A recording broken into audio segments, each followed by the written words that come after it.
Good morning class.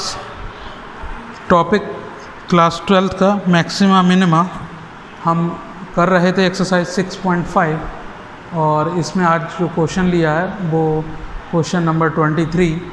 Prove that the volume of largest cone that can be inscribed in A sphere of radius r is 8/27 of volume of sphere. तो करना क्या है, हमें यहाँ पर एक largest कोन बनाना है गिवन स्फीयर के अंदर। स्फीयर के अंदर एक सबसे बड़ा कोन आपका बन सकता है। तो सबसे फर्स्ट हम यहाँ पर एक स्फीयर कंस्ट्रक्ट करेंगे और उसके अंदर एक कोन ड्रॉ करते हैं। जबकि यहाँ पर स्फीयर की रेडियस कैपिटल R दे रखी है, तो ड्रॉ कोन को मैं ABC और यहाँ पर सेंटर इसका O ले लेता हूँ और इन सबको ज्वाइन कराता हूँ। ये सारे के सारे कैपिटल R होंगे, जबकि इसको D बोलता हूँ। तो इस टाइप से जो लास्ट तक मुझे प्रूव कराना है, टू प्रूव जो हमारा रहेगा वो रहेगा, हमको इसको प्रूव करके दिखाना है कि अगर इस स्फीयर के अंदर मैक्सिमम वॉल्यूम का कोन बनेगा तो वॉल्यूम ऑफ कोन जो होगा बच्चों वो 8/27 होगा वॉल्यूम ऑफ स्फीयर के। ये बात हमको इसमें प्रूफ कर देनी है और बोर्ड के पॉइंट ऑफ व्यू से बहुत ही इम्पोर्टेंट क्वेश्चन है। तो मैं करता क्या हूँ, मैं इसमें कोन की हाइट को कैपिटल H ले लेता हूँ, जबकि बेस रेडियस को मैं इसके X ले लेता हूँ। ठीक है बच्चों। तो जो ये OD डिस्टेंस है ये बचेगी बच्चों H माइनस R। ओके, तो late H, X be the height and base radius of inscribed cone in triangle OBD by Pythagoras theorem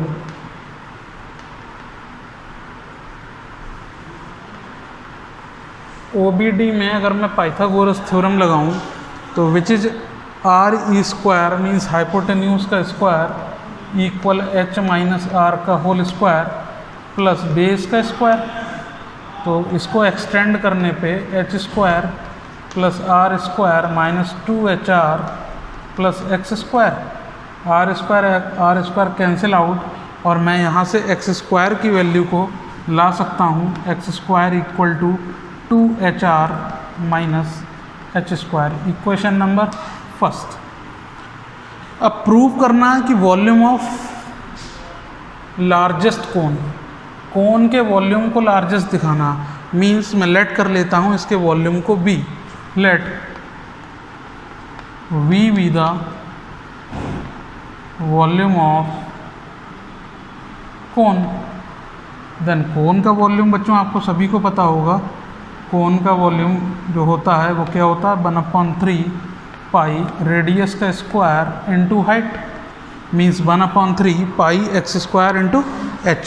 X² की वैल्यू मैं फर्स्ट से इसमें प्लेस कर दूंगा, तो जो मेरा फंक्शन है या जो वॉल्यूम मेरा बनेगा π/3 X² की वैल्यू बच्चों 2HR माइनस H² और बाहर ब्रैकेट के H। तो इस तरीके से अगर मैं देखूं तो जो मेरे वॉल्यूम की इक्वेशन है बच्चों वो बन चुकी है 2H² माइनस H³। देखा जाए तो इस पूरी इक्वेशन में सिर्फ एक ही वेरिएबल है, वो है H वेरिएबल है, पाई कांस्टेंट, 3 कांस्टेंट, 2 कांस्टेंट और साथ ही साथ R कांस्टेंट, क्योंकि जो रेडियस थी स्फीयर की वो गिवन थी कैपिटल R, वो भी फिक्स कर रखी थी। तो इस तरीके से मैक्सिमा मिनिमा के क्वेश्चन करने के लिए हमें जिस भी फंक्शन को या जिस भी टर्म को मैक्सिमम या मिनिमम शो करना होता है उसकी इक्वेशन एक वन वेरिएबल में हम डिज़ाइन कर लेते हैं। इसके बाद बच्चों इसका हम डिफ्रेंशिएट करेंगे उसी पर्टिकुलर टर्म के रिस्पेक्ट में जो कि वेरिएबल है, मीन्स dV/dH। dV/dH करने पे मिलेगा π/3 इन ब्रैकेट 4HR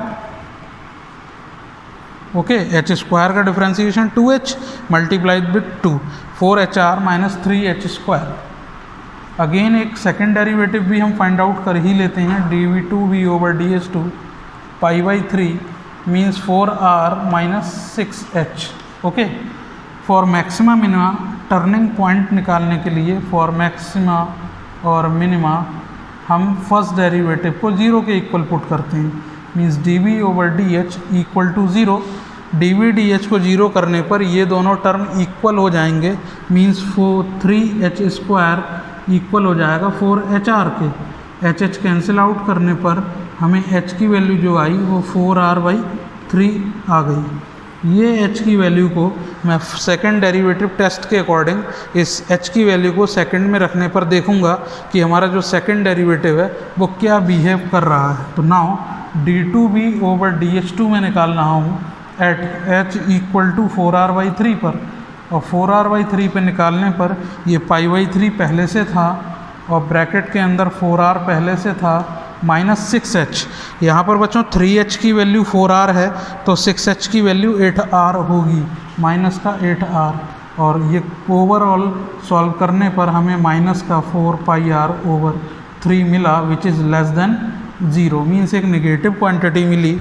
तो इस तरीके से हम कह सकते हैं कि जो हम वॉल्यूम जो हम कोन इंस्क्राइब कर रहे थे उसका वॉल्यूम मैक्सिमम होगा। सो v विल बी मैक्सिमम,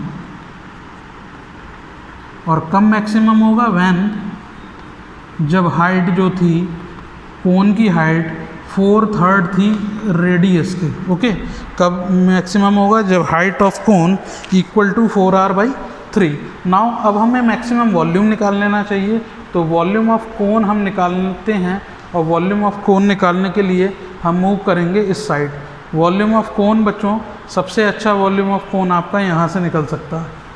ये इस वैल्यू में मैं h की वैल्यू पुट करूँगा, तो वॉल्यूम ऑफ कोन इक्वल चल रहा था पाई/3 in bracket 2h square means 16/9r square into 16/9r square, साथ में प्रोडक्ट था r, माइनस h का क्यूब मीन्स h का क्यूब आएगा 64/27 into R cube. Overall calculation करने पर हमें जो मिल रहा है वॉल्यूम ऑफ कोन वो इक्वल टू होगा पाई/3 इन ब्रैकेट, ये कैलकुलेट करने पर आपको देगा 32/9 R cube minus 64/27 R cube. बच्चों एलसीएम ले लेते हैं पाई/3, और अंदर का एलसीएम बच्चों जो आएगा वो 27 होगा, 9 3 जा 27, 32 3 जा 96 R cube minus 64 R cube. तो इस तरीके से सब्ट्रैक्ट कराने पर जो वैल्यू हमारे पास बच के आई 96 minus 64 gives us 6 minus 4 gives us 2 and 32 R cube by 27। हम जैसा कि यहाँ मल्टीपल देख पा रहे हैं 8/27, तो मैं इससे 8/27 को अलग कर लेता हूँ। ऊपर से फैक्टर निकाला 8, डिनोमिनेटर से 27, 8 निकलने के बाद यहाँ 4 बच गया होगा, 32 की जगह 4 पाई आर क्यूब, और यहाँ 27 बचने के बाद बाई 3, तो 4/3 पाई आर क्यूब आप सभी को मालूम है ये फार्मूला ऑफ स्फीयर होता है, वॉल्यूम ऑफ स्फीयर। तो कुल मिला के हमने फाइनली प्रूव कर दिया कि वॉल्यूम ऑफ जो कोन है बच्चों वो वॉल्यूम ऑफ स्फीयर का 8/27 है, जबकि दी हुई कंडीशन क्या थी कि जब कोन हमारा मैक्सिमम वॉल्यूम का बनेगा तब वो स्फीयर के 8/27 होगा। तो इस तरीके से हमने इस लॉन्ग क्वेश्चन को आज कुछ सिंपल स्टेप में समझा, और अब हम मूव करेंगे नेक्स्ट क्वेश्चन की ओर। तो क्वेश्चन नंबर जो बच्चों 24 है वो है show that the right circular cone of least curve surface area and given volume has an altitude equal to √2 times of its base radius. Okay, तो यहाँ पर हमें एक राइट सर्कुलर कोन बनाना होगा जो कि h हाइट का और जिसकी स्लांट हाइट l और बेस रेडियस r। तो यहाँ पर जब हमें प्रूफ करना है कि जब ये इस कोण का जो CSA है वो लीस्ट होगा, और वो लीस्ट उसी कंडीशन में होगा जब इसका एल्टीट्यूड, मतलब टू प्रूफ वाली जो कंडीशन है वो हमें लानी है। इसका एल्टीट्यूड मतलब इसकी जो हाइट होगी वो अगर √2 टाइम्स हो जाए इसके बेस रेडियस के, तो उस कंडीशन में इसका CSA जो है, कर्व्ड सरफेस एरिया जो है, वो लीस्ट होगा। तो हमें जो फंक्शन बनाना होगा वो लीस्ट, हमें कर्व्ड सरफेस एरिया को प्रूव करना है। तो हम कर्व्ड सरफेस एरिया को S लेट कर लेते हैं। Let H, R, L be the height, be the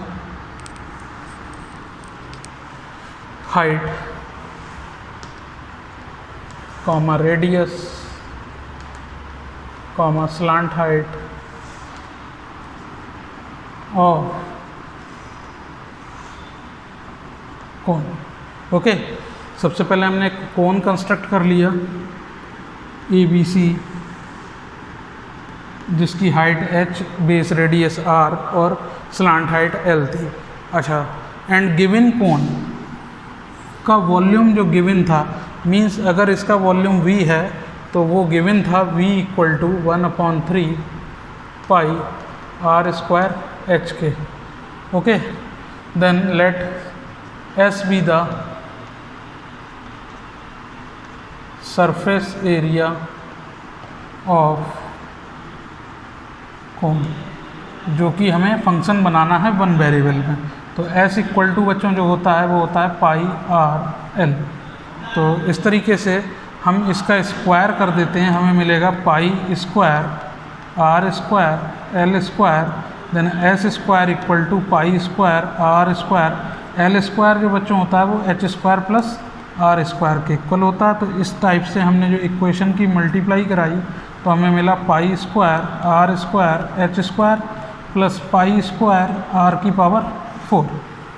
तो इस तरीके से हम देख पा रहे हैं जो हमने जो फंक्शन अपना बनाया है, जो सरफेस एरिया बनाया है, उसमें दो वेरिएबल अब भी मुझे दिखाई दे रहे हैं, एक R और एक H। मैं रिड्यूस करना चाहता हूँ इसे वन वेरिएबल में, तो मुझे इसमें से R² को वैल्यू को, हमें जो R² की वैल्यू है उसे रिप्लेस कर देना होगा इक्वेशन नंबर फर्स्ट से। तो यहाँ से जो R² की बच्चों वैल्यू आती वो आती 3V/πh, इक्वेशन नंबर फर्स्ट। तो हम यहाँ पर इक्वेशन फर्स्ट का यूज कर लेते हैं। तो इस तरीके से जो S² की इक्वेशन कन्वर्ट होके आएगी, which is pi square H² और R² की वैल्यू का मैं यूज कर रहा हूँ 3V/πh। Okay, then here pi square R⁴ बच्चों जो होगी वो होगी 9V² pi square H²। Pi square cancel हो गया, यहाँ पर भी एक पाई कैंसिल हो गया। तो कुल मिला के मेरी पूरी इक्वेशन हाइट के फंक्शन में कन्वर्ट हो गई, मींस वन वेरिएबल में कन्वर्ट हो गई। मींस जो मैं इस S² को जो है वो मैं FH लिख सकता हूँ, फंक्शन ऑफ H लिख सकता हूँ। ये FH इक्वल जो आया निकल के, वो फुल एंड फाइनल जो था वो एक H से H भी कैंसिल हो गया, तो ये आया 3VH। Okay, 3VH plus 9V²/H²। दो बार हम इसको डिफ्रेंशिएट करेंगे, एक F' के लिए, तो इट कन्वर्ट 3V -H⁻² ऊपर जाएगा और उसका डिफ्रेंशिएशन करने पर -2 पावर आगे मूव करेगी, मीन्स 18V² और पावर रिड्यूस हो गया H⁻³ जिसे डिनोमिनेटर में लिखने पर H3। नाउ डबल डेरिवेटिव भी हम फाइंड आउट कर ही लेते हैं। F', 3V जो कांस्टेंट है उसका 0, ये फिर से मूव करेगा ऊपर की तरफ H⁻³ और -3 -18 से मल्टीप्लाई करके 54V²/H⁴। तो नाउ फॉर मैक्सिमिनी के लिए, फॉर मैक्सिमा मिनिमा के लिए हम फर्स्ट डेरिवेटिव को बच्चों जो है वो 0 के इक्वल पुट करते हैं। मींस F' अगर मैं 0 करूँ, F' 0 करने पर मुझे मिलेगा 3V इक्वल बच्चों 3V = 18V² H3। तो v से एक v कैंसिल आउट हो रहा है, जबकि 3 9 6 18। तो कुल मिला के यहाँ पर जो कंडीशन आ रखी है वो होगी H square equal to 6v, H square equal to 6v। तो कुल मिला के v का फार्मूला मैं ओपन कर सकता हूँ। 6 वॉल्यूम का जो बच्चों फार्मूला है वो 1/3 पाई r स्क्वायर h है। h से एक h कैंसिल आउट होगा, 3 से ये 2 कैंसिल आउट होगा, तो हाइट जो कुल निकल के आ रही है बच्चों वो जो टोटल ओवरऑल हाइट है, यहाँ पर बच्चों एक पाई भी बचा हुआ था, 3v पाई h, सॉरी यहाँ मैं पाई भूल गया लिखना, ये पाई साथ में चल रहा था, 3v पाई, यहाँ पर भी 3v पाई और एक पाई h स्क्वायर हमारे पास बचेगा, और यहाँ पर भी पाई से पाई भी कैंसिल है। देन h की वैल्यू जो बच्चों बचेगी वो 2r स्क्वायर। तो इस तरीके से h की वैल्यू जो हमारी आ रही है बच्चों वो 2r स्क्वायर के इक्वल आ गई है। Now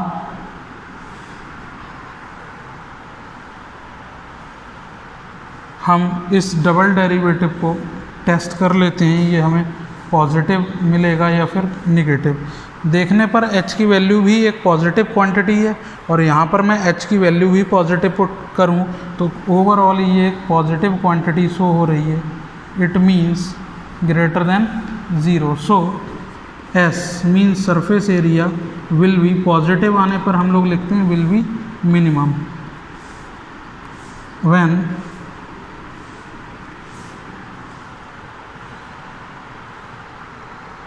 when h equal to 2r square. तो इस तरीके से हमने दी हुई कंडीशन को सेटिस्फाई किया है। हाँ तो बच्चों एक हल्की सी मिस्टेक यहाँ पर, ये h क्यूब लेना चाहिए था मुझे, यहाँ मैं h क्यूब लूँगा, देन फर्दर मूव कराने पर यहाँ बच्चों h क्यूब आएगा और h क्यूब से काटने पर यहाँ पर आपको h स्क्वायर बचेगा। तो इस तरीके से h square equal to 2r square रखने पर ये पॉजिटिव मिला, means surface area will be minimum when h square equal to 2r square, that is h equal to, दोनों साइड रूट लेने पर हमें मिला h इक्वल टू √2r। तो इस तरीके से सरफेस एरिया बच्चों कब मिनिमम हुआ, सरफेस एरिया बच्चों कब मिनिमम हुआ, जब हाइट ऑफ कोन उसकी बेस ऑफ रेडियस के √2 टाइम्स हो गई। तो इस तरीके से हमने अपना ये क्वेश्चन आज प्रूफ किए। आज हमने 2 क्वेश्चन जिन्हें आप लोग फिर नोटबुक पे नोट करें और साथ ही साथ इस एक्सरसाइज 6.5 के बचे हुए क्वेश्चंस को भी करें और साथ में उनके एग्जाम्पल आप NCERT बुक के ज़रूर सॉल्व करें, जो बोर्ड एग्ज़ाम में बहुत ही इम्पॉर्टेंट रोल निभाते हैं। तो बच्चों इनके साथ ही हम मिलेंगे अब कल एक नेक्स्ट न्यू वीडियो में आगे के क्वेश्चंस के लिए। थैंक यू बच्चों।